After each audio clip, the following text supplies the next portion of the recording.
Hola, les contaré la historia por experiencia propia de cómo tuve una relación con padre e hijo, espero les guste.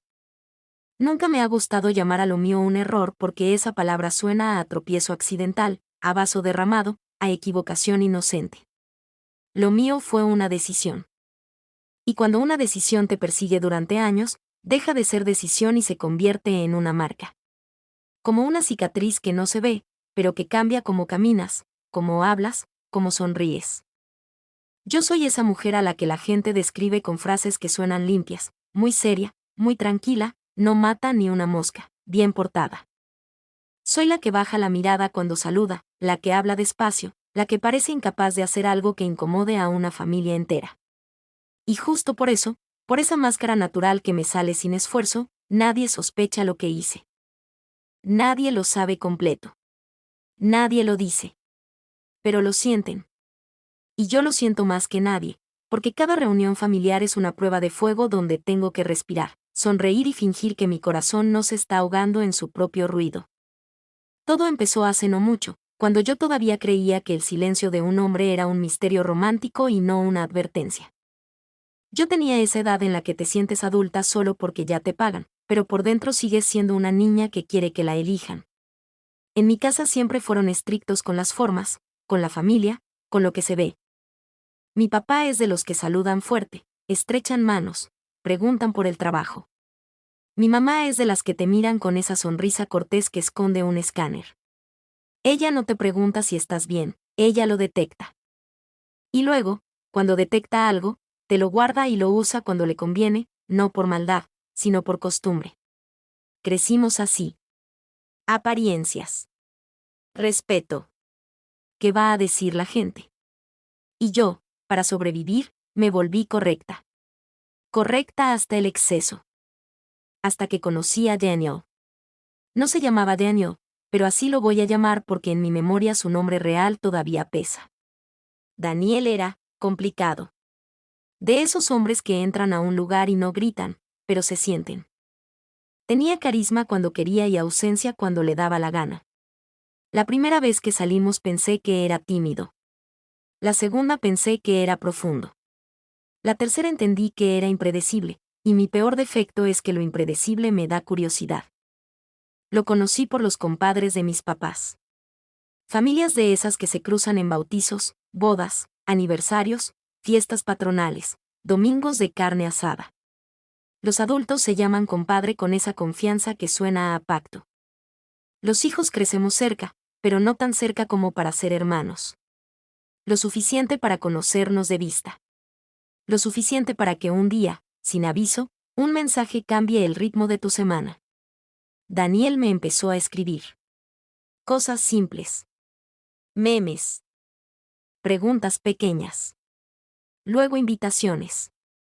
Yo, que siempre había sido la seria, me sorprendí a mí misma contestando rápido.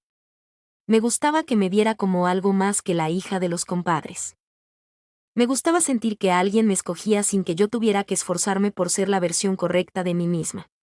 Salimos un par de veces y, sin que hubiera un anuncio formal, empezamos a actuar como novios.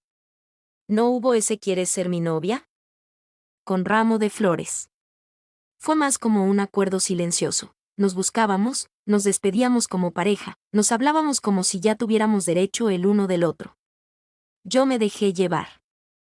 Y en esa etapa pasó algo íntimo que no debió pasar tan pronto, algo que en mi cabeza yo justificaba como no es tan grave porque no quería aceptar que me estaba entregando a alguien que todavía no me había demostrado nada. No lo voy a describir. Solo diré que crucé un límite personal con alguien que, en retrospectiva, no merecía ni mi confianza ni mi paciencia. Y luego, Daniel desapareció. No de golpe como en película. No con un mensaje cruel. Desapareció como desaparecen los cobardes. Primero tarda en contestar, luego contesta seco, luego solo ve tus mensajes, luego un día ya no hay nada.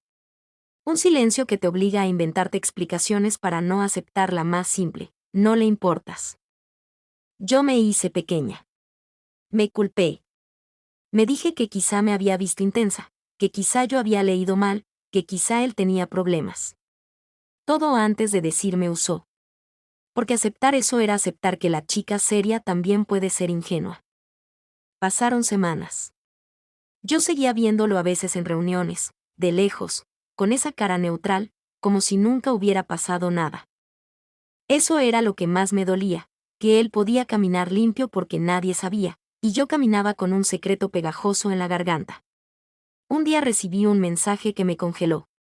Era de su papá. No era un hola, ¿cómo estás, amable? Era un mensaje directo, pesado, ¿puedo hablar contigo? Su papá se llama Héctor en esta historia. En la vida real también tenía ese tipo de nombre de hombre grande, de autoridad. Héctor era un señor respetado, de esos que saludan fuerte, que te llaman mija y te hacen sentir que están por encima del drama. Cuando lo vi por primera vez después del mensaje, me llevó a un lado como si fuera una conversación de negocios. Me preguntó, sin rodeos, si yo había tenido algo con Daniel. Y yo dije que no. Pero no un no limpio. Un no que se atraganta con la verdad. Me preguntó de nuevo, con esa mirada de hombre que cree que puede leer tu alma por tus manos. Yo no tuve valor de admitirlo completo, así que lo reduje a algo que en mi cabeza sonaba menos grave, como si ponerle etiqueta lo hiciera más pequeño. Dije una versión recortada de la verdad. Y en lugar de irse indignado, Héctor hizo algo que no esperaba, se quedó. Me dijo que Daniel era inmaduro. Que no sabía lo que quería. Que era impulsivo. Que él, en cambio, sí sabía lo que quería. Dijo cosas que debieron sonar ridículas, pero yo estaba vulnerable. Yo estaba herida. Yo estaba furiosa con el abandono silencioso de su hijo. Y aquí viene lo que más me cuesta admitir. Una parte de mí quería venganza, aunque yo no me lo permitiera en palabras. No era una venganza consciente, no era me voy con tu papá para que sufras. Era algo más sucio. Si tu hijo me hizo sentir desechable, al menos alguien de tu sangre me va a tratar como si valiera. Y Héctor tenía experiencia. Tenía presencia. Tenía esa forma de hablar que te hace sentir que estás en un lugar seguro. Me empezó a buscar. Me invitaba a comer. Me mandaba mensajes para ver si había llegado bien a casa. Me decía que yo merecía a alguien serio. Me decía que yo era distinta a las demás. Y yo, que siempre había vivido bajo el ojo de mi familia, sentía un tipo de adrenalina nueva, el peligro de estar haciendo algo que nadie aprobaría. Eso se volvió adictivo. Lo que empezó como consuelo se convirtió en hábito. Lo que empezó como plática se convirtió en relación. Y cuando digo relación, no me refiero a lo físico. Lo físico existió, pero lo que más nos amarró fue otra cosa, el secreto. Un secreto compartido es una cadena. Cada vez que yo dudaba, Héctor me decía que ya estaba ahí, que ya había pasado, que lo importante era que yo me sintiera bien. Me hablaba como si yo fuera su refugio y yo, por primera vez, sentí que alguien dependía de mí. Así te enganchas. No por amor. Por necesidad. Duró meses. Meses en los que yo vivía con una máscara doble, hija de familia seria de día, mujer escondida de noche. Me volví experta en borrar rastros. En inventar pretextos. En actuar normal frente a mis papás. Y lo peor es que me salía bien. Demasiado bien.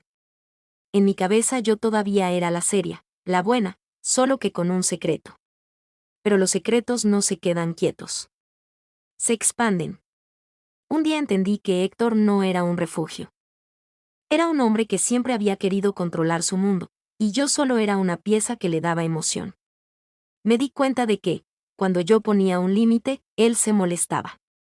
Cuando yo tardaba en contestar, él reclamaba. Cuando yo quería detener esto, él me recordaba que Daniel me había dejado como si nada, y que él sí estaba ahí. Y ahí me cayó una verdad fea. Yo no estaba con Héctor por amor. Estaba ahí por orgullo herido. Y eso se siente horrible, porque significa que te estás prestando como herramienta de tu propio resentimiento. Terminé dejándolo. No con una escena dramática. No con gritos. Lo dejé como lo dejan las mujeres que han aprendido a sobrevivir, con una decisión firme y silenciosa. Le dije que no podía. Que me estaba destruyendo. Que no quería cargar con eso. Héctor intentó persuadirme con calma. Luego con enojo. Luego con promesas. Y finalmente con ese tono que me dio asco, el tono de quien cree que te posee. Me fui. Lo bloqueé. Lloré. Me sentí culpable y al mismo tiempo aliviada. Juré que nunca más. Pasaron 2 años. 2 años en los que intenté reconstruir mi autoestima como quien vuelve a armar una taza rota pegando pedazos con cuidado. Creí que el tiempo limpiaría el recuerdo. Mentira. El tiempo no limpia. El tiempo acomoda el polvo para que parezca que ya no está. En ese lapso, Daniel siguió su vida.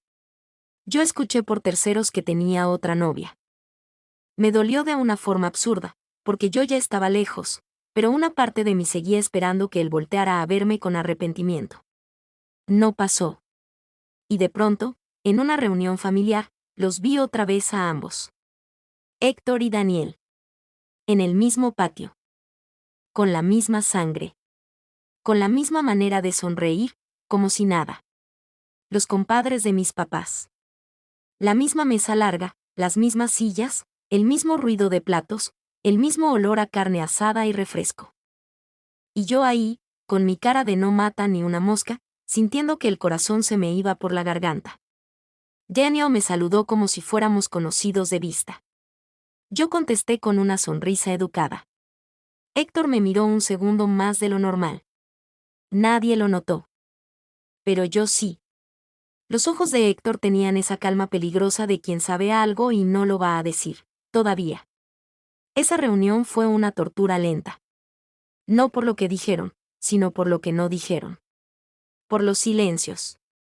Por la cercanía. Por mi propia mente narrándome el desastre una y otra vez.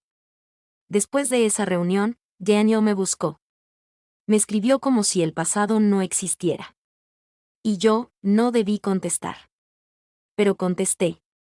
Porque mi mente todavía quería cerrar el ciclo. Porque todavía había una herida abierta. Porque todavía existía esa parte de mí que quería que él me eligiera, aunque fuera tarde. Empezamos a hablar. Al principio fue normal. Luego se volvió personal. Y un día, así como si fuera una broma, como si no estuviera sosteniendo una bomba, Daniel me dijo que quería casarse conmigo. Que quería tener hijos.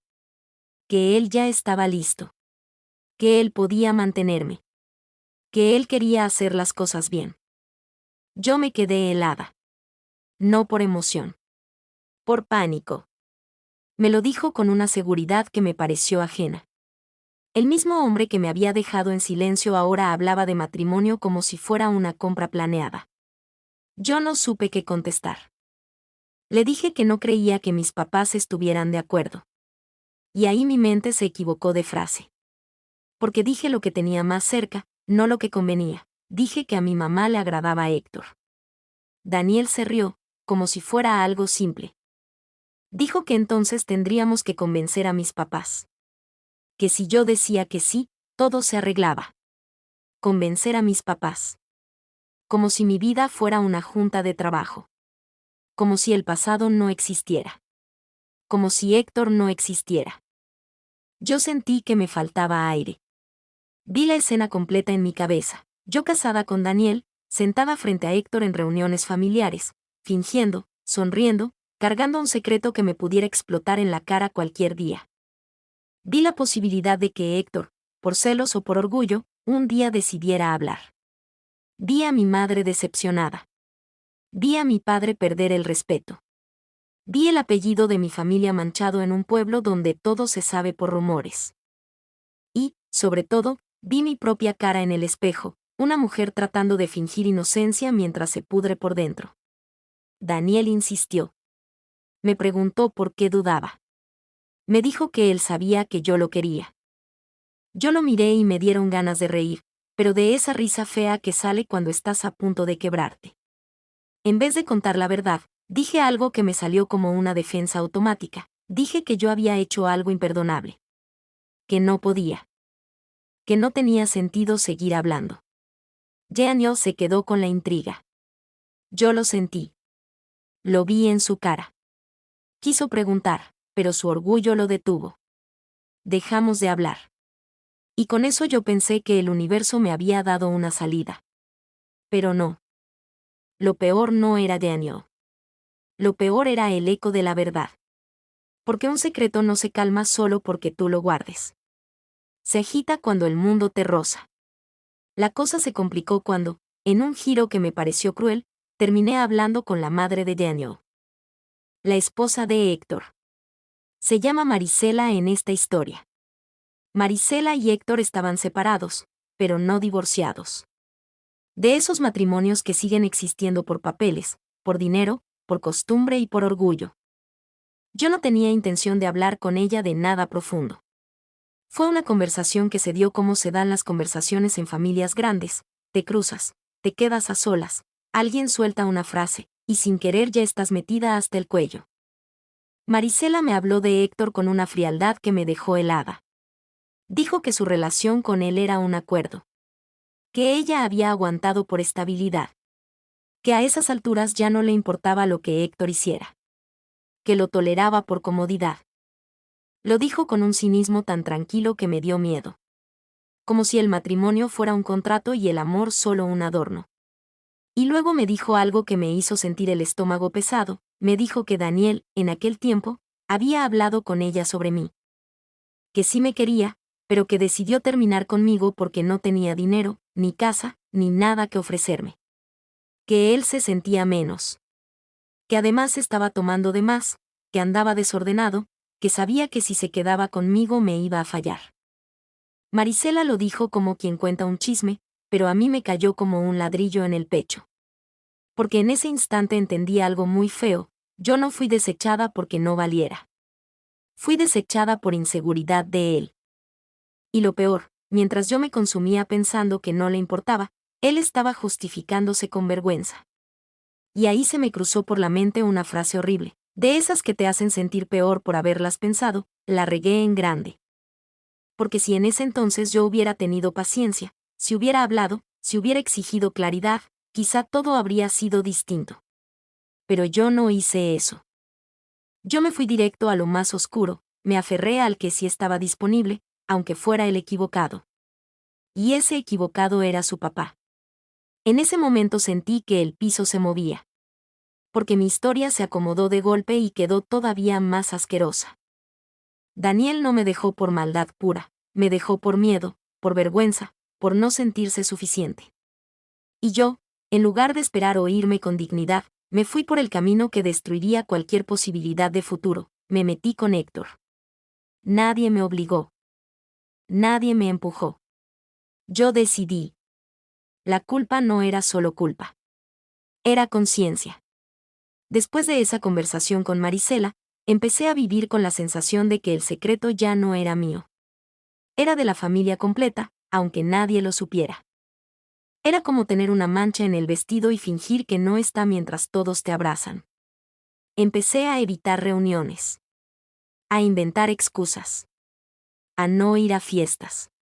Pero no siempre se puede. En familias así, no ir es un mensaje. Y yo no quería dar mensajes. Yo quería desaparecer sin ruido.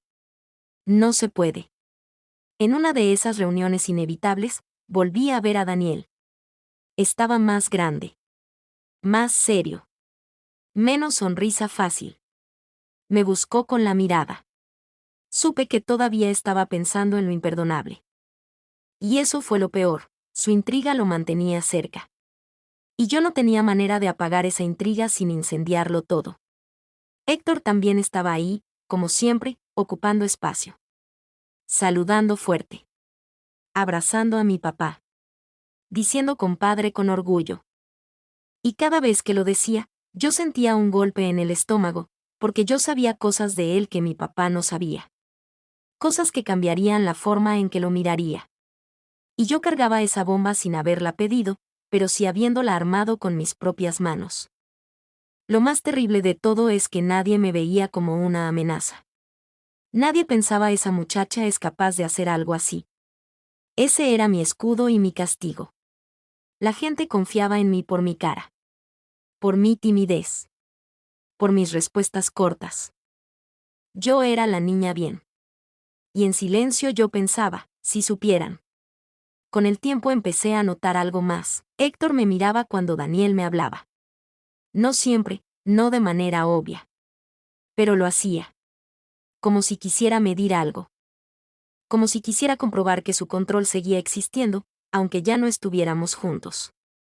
Yo quería creer que Héctor ya había pasado página. Pero los hombres como Héctor no pasan páginas. Doblan la hoja para tenerla lista cuando la necesiten. Un día, después de una reunión, Daniel me escribió de nuevo. Esta vez su tono fue diferente.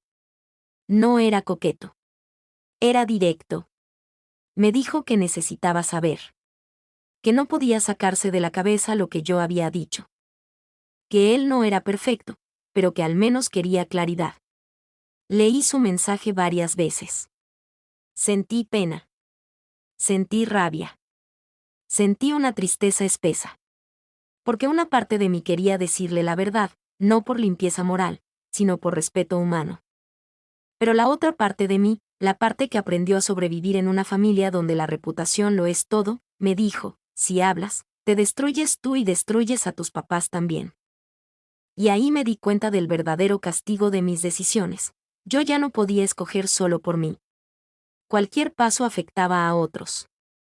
Cualquier verdad era una granada. Empecé a escribir respuestas y a borrarlas. No es tu asunto. Déjalo así.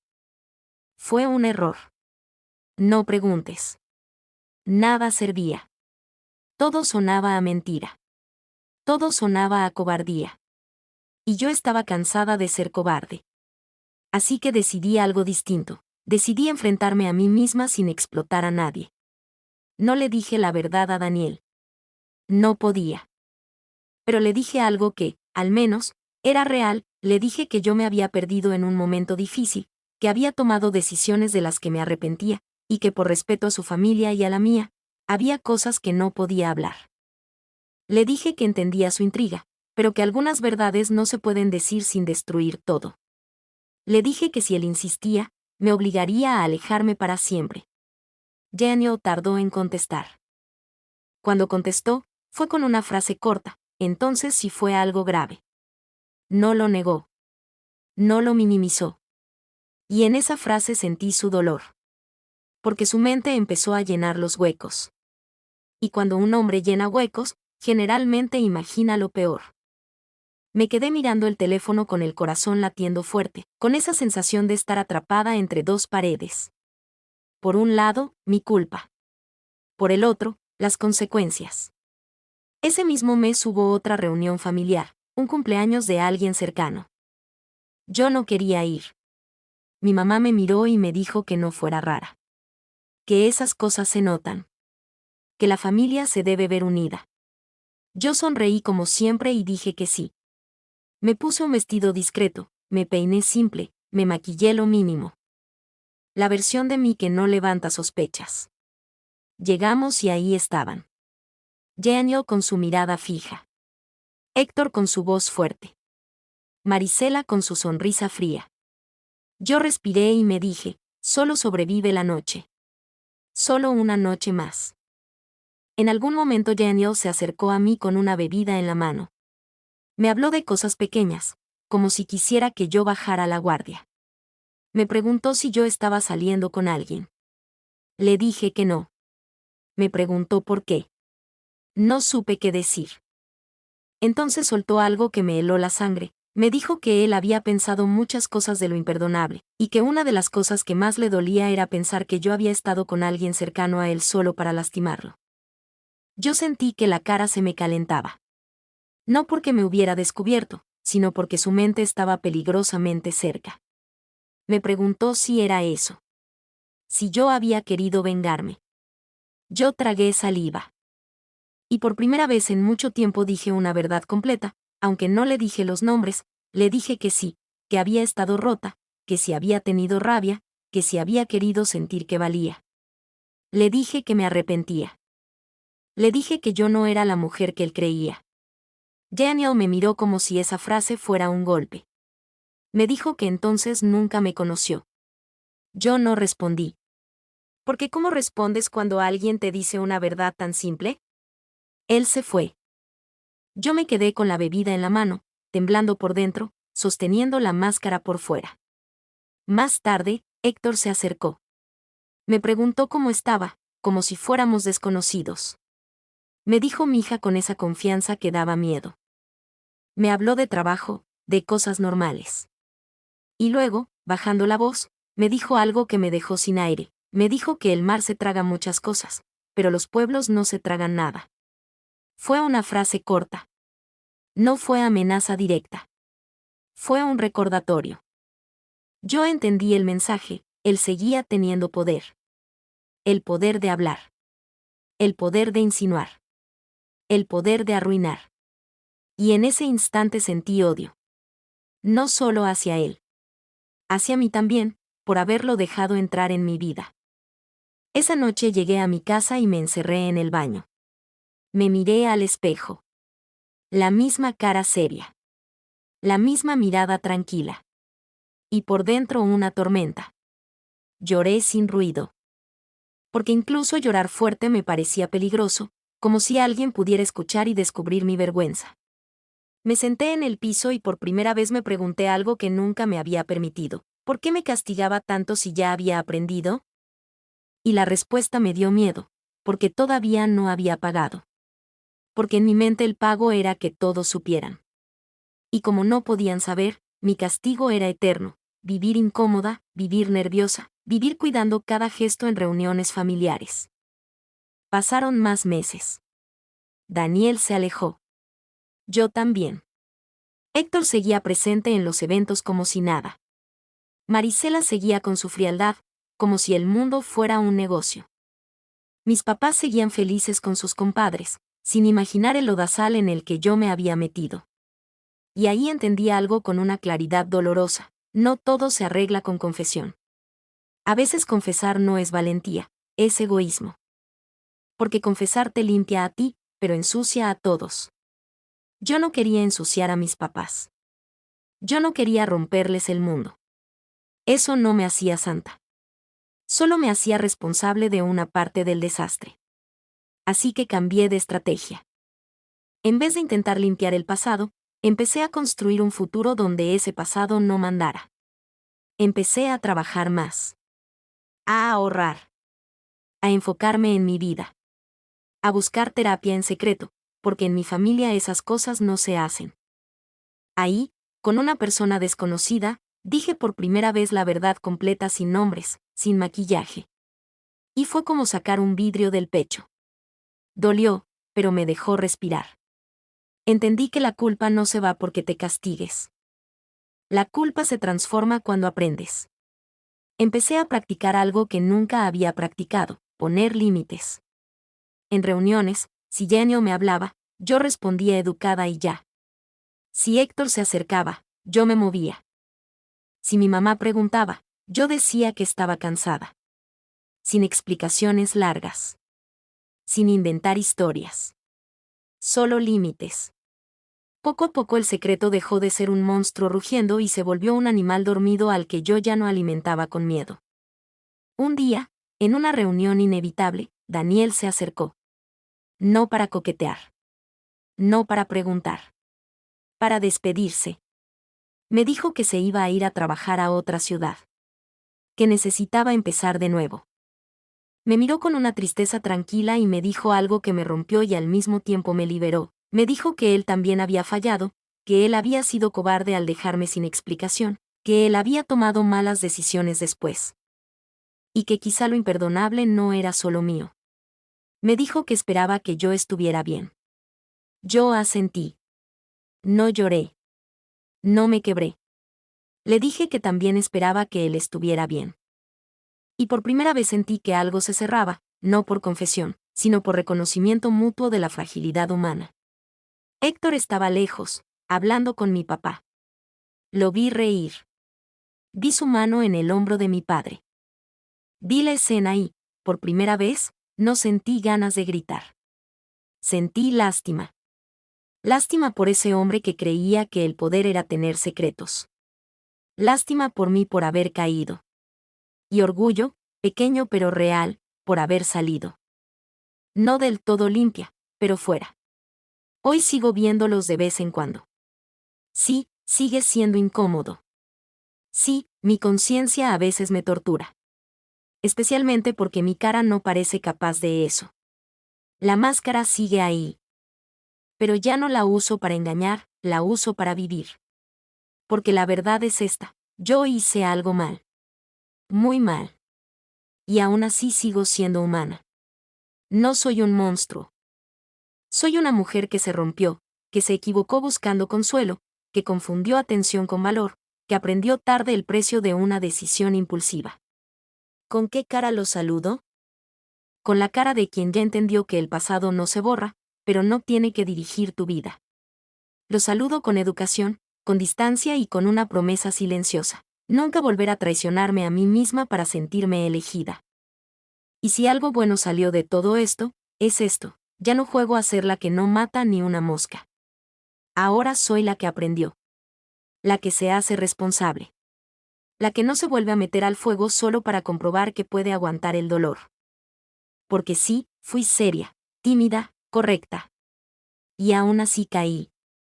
Y si yo caí, cualquiera puede caer. Por eso esta historia duele. Porque no se trata de malos y buenos. Se trata de momentos donde estás vulnerable y alguien te ofrece una puerta que parece salida, pero en realidad es un pasillo hacia tu peor versión. Yo la crucé. Y me costó años volver a mirarme sin asco. Pero aquí estoy. Viviendo. Pagando con silencio. Y eligiendo, por fin, algo que antes no sabía elegir, paz.